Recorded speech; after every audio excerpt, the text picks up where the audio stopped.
Assalamualaikum warahmatullahi wabarakatuh. Perkenalkan, saya Arbi Mahmud Rahab. Pada kesempatan kali ini saya akan menjelaskan atau sedikit mendiskusikan terkait dengan apa itu manusia dan kehidupan. Namun dalam lebih spesifik lagi atau subtopiknya, kita akan membahas atau saya akan sedikit membahas mengenai apa sih tujuan dan fungsi dari penciptaan manusia itu sendiri dalam kehidupan. Karena kalau kita ketahui secara bersama, antara manusia dengan kehidupan itu adalah dua hal yang berbeda namun saling berkaitan satu dengan yang lain. Bukan berarti manusia yang lebih tinggi daripada kehidupan dan begitu juga sebaliknya. Namun kehidupan dengan manusia itu sama-sama saling berkaitan satu dengan yang lainnya. Karena kita ketahui secara bersama bahwasanya dalam kehidupan tersebut bukan hanya ada satu aspek manusia di dalamnya, namun ada aspek-aspek lain seperti tumbuhan, hewan dan lain-lain. Namun dalam kesempatan kali ini saya akan sedikit banyak membahas mengenai tentang apa sih tujuan dan fungsi dari penciptaan manusia itu sendiri untuk kehidupan ini.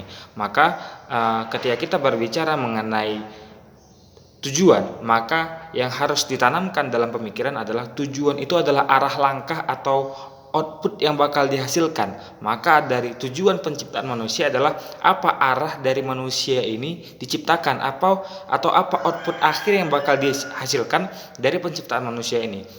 Maka kalau kita ketahui secara normatif dalam Islam,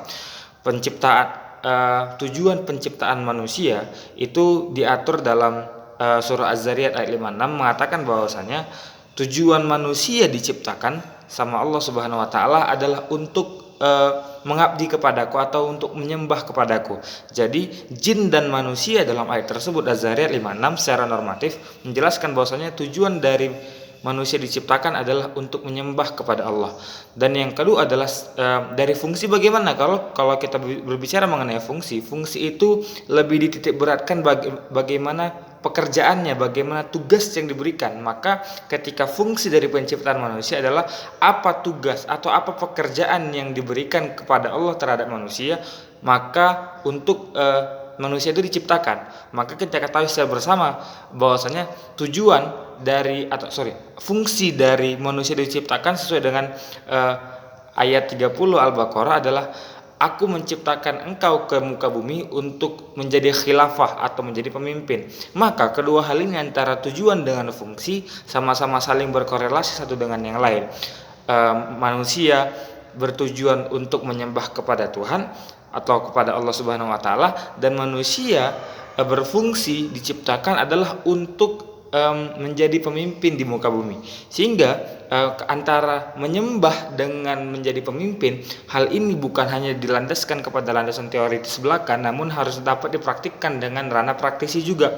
Karena kita ketahui secara bersama, ketika kita bicara dalam aspek kehidupan, maka dua hal ini antara menyembah dan menjadi seorang pemimpin adalah suatu aspek yang sangat penting untuk dilaksanakan, sehingga pada akhirnya bakal beroutput kepada kebahagiaan dalam mencapai kehidupan itu sendiri. Sehingga manusia sebagai khalifah dan manusia untuk menyembah kepada Tuhannya itu harus dapat dipahami secara fundamental dan dilaksanakan juga dalam praktek keseharian.